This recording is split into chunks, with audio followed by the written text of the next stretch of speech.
NFL Hall of Famer Jerome Bettis goes back to school. He's back on the campus of South Bend where he played his college football. Welcome to a Thursday edition of Facebook Live. Great to be with you. Let us know where you are watching tonight. Give us your city. We'll go ahead and give you a shout out over the next 10 to 15 minutes. Coming up tonight on the big show, friend of the show, Lauren Kostick, will be along. Of course, you'll see Milo and Murphy tonight, all part of her coverage. But she wants to go ahead and talk tonight about how the cold weather can impact these at-home COVID tests that many of you have requested from the federal government. If they're left out in your front porch for a couple of hours, maybe even a day while you're gone, will they still be good by the time you pick them up and want to use them? We'll talk to Lauren about that. But let's go ahead and start our Thursday evening proceedings with Angela, who is in tonight. And wasn't nearly as cold as it was yesterday. And we had some flurries. It was kind of an interesting day weather-wise. It was an interesting day, yeah. Flurries off and on a good part of the day. It stuck to, I had a few of my neighborhood roads that had a little coating, but the main roads were mainly wet, which was good news. So roads weren't really an issue. But so it was kind of pretty, though, to have some snow. And 30, we made it to 30. We'll take it. Yeah. How was your walk this morning in the flurries? My walk was really cold. Yeah. And I've walked when it's been colder, but I find if I have sunshine, less wind, I can go colder. Today it felt really cold. And you do 5 miles. This isn't like a little trip around the neighborhood. No, I do 5 miles, and it takes me an hour and 20 minutes. My goodness, yeah, so you were out in it today. I was out in it, and but 30, but it didn't really feel like it. We had enough of a breeze, Scott, to bring wind chills into the teens, and that's how we're going to start tomorrow in the teens with clouds and a couple more snow showers possible. Mid-20s, so tomorrow will be a colder day. We won't be back into the 30s. Now, live Doppler 13 radar has been showing some off and on snow showers across the southern part of the state, but I want to expand the view to show you a little disturbance coming over Lake Michigan. That combined with a wind direction change, a north wind coming right off the lake, combined with that disturbance brings us a chance of additional snow showers and flurries overnight and early tomorrow. And again, because they're falling overnight, we don't have the daylight to melt that. Might have a few slick spots early tomorrow morning, so keep that in mind and be sure to check in with Chuck first thing tomorrow morning. Future track really not picking up on much, but believe me, the wind direction change, that little disturbance will be enough for a few flurries and snow showers late tonight and early tomorrow, and then we'll start to clear things out tomorrow afternoon. And then all eyes on an East Coast storm system. This one's really going to gain some strength and bring the potential for some heavy snow to parts of the Northeast as we head into later tomorrow and the start of the weekend. So you're going to hear a lot of people talking about a nor'easter. And bomb something or other. I forget the exact term. Yeah, what is that? I kind of forget what that... Yeah, and I forget the entire... It has to do with the fact that the storm system intensifies in a rapid rate that they call it bombing out, basically. Oh, wow. So instead of the pressure dropping slowly over several hours, it drops in a significant amount in a shorter period of time, and they in turn use the word bomb to describe that cyclone. Bomb cyclone, give or take a word. How much snow are some of those areas going to get? Some of those areas, especially along the coast, may pick up a foot or two. Yeah. And what happens with the nor'easter is because the winds come out of the northeast, it pulls all that moisture in from the Atlantic and oftentimes increases the snow potential. My goodness. All right. Fulton says it's National Chocolate Cake Day. I'm a huge fan. That can be every day, not just today. Are you a fan of chocolate cake? I like any kind of cake except German chocolate. And carrot. Oh, carrot cake?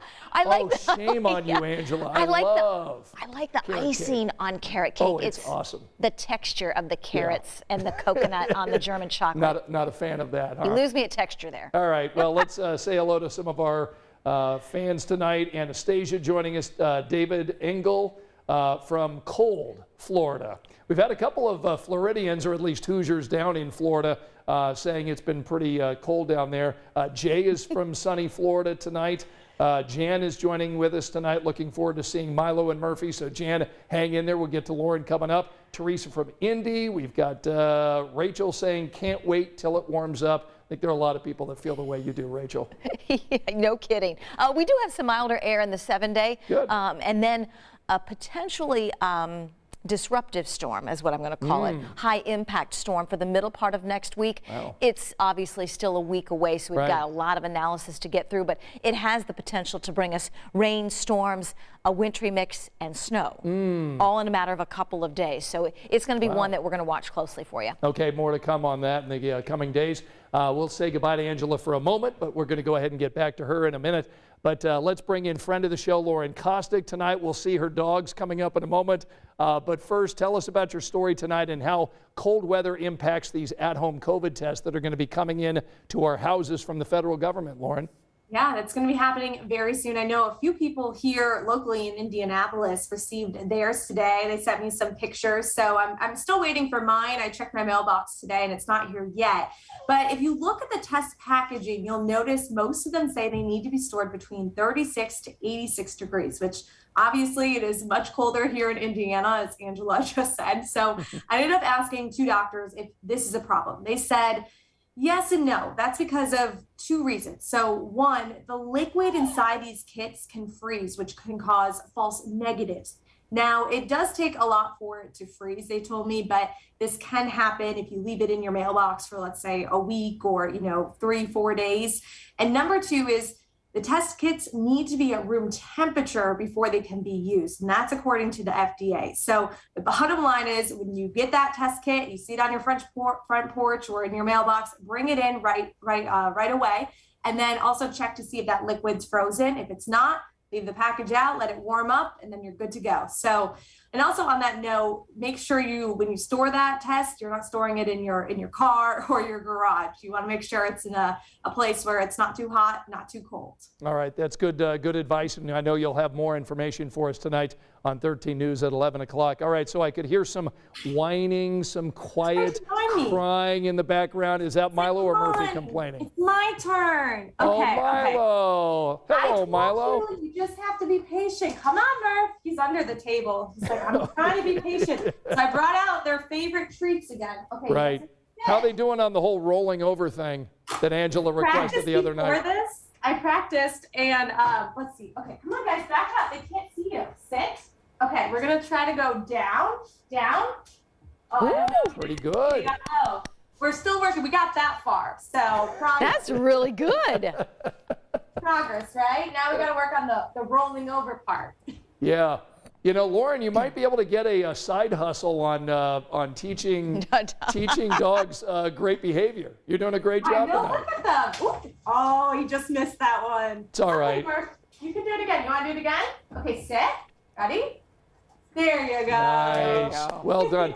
One night we're just going to put the camera on Milo and Murphy and Angela and I, and you can just be quiet. And we'll just let the dogs do their thing for 15 minutes. How's that sound to you?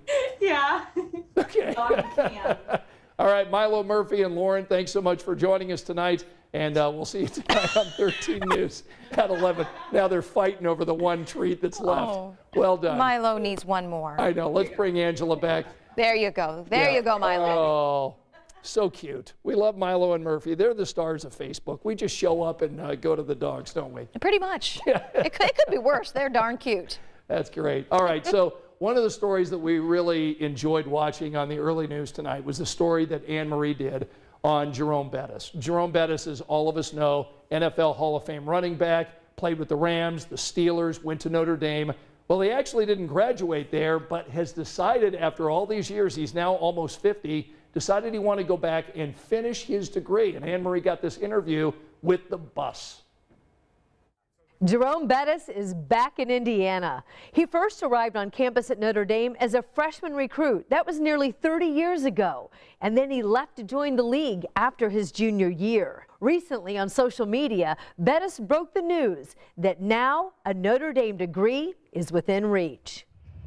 First day of school, just getting on campus. Bettis spent 13 seasons in the NFL, most of them with the Steelers. He won a Super Bowl ring before he retired in 2006 and was inducted into the Hall of Fame in 2015.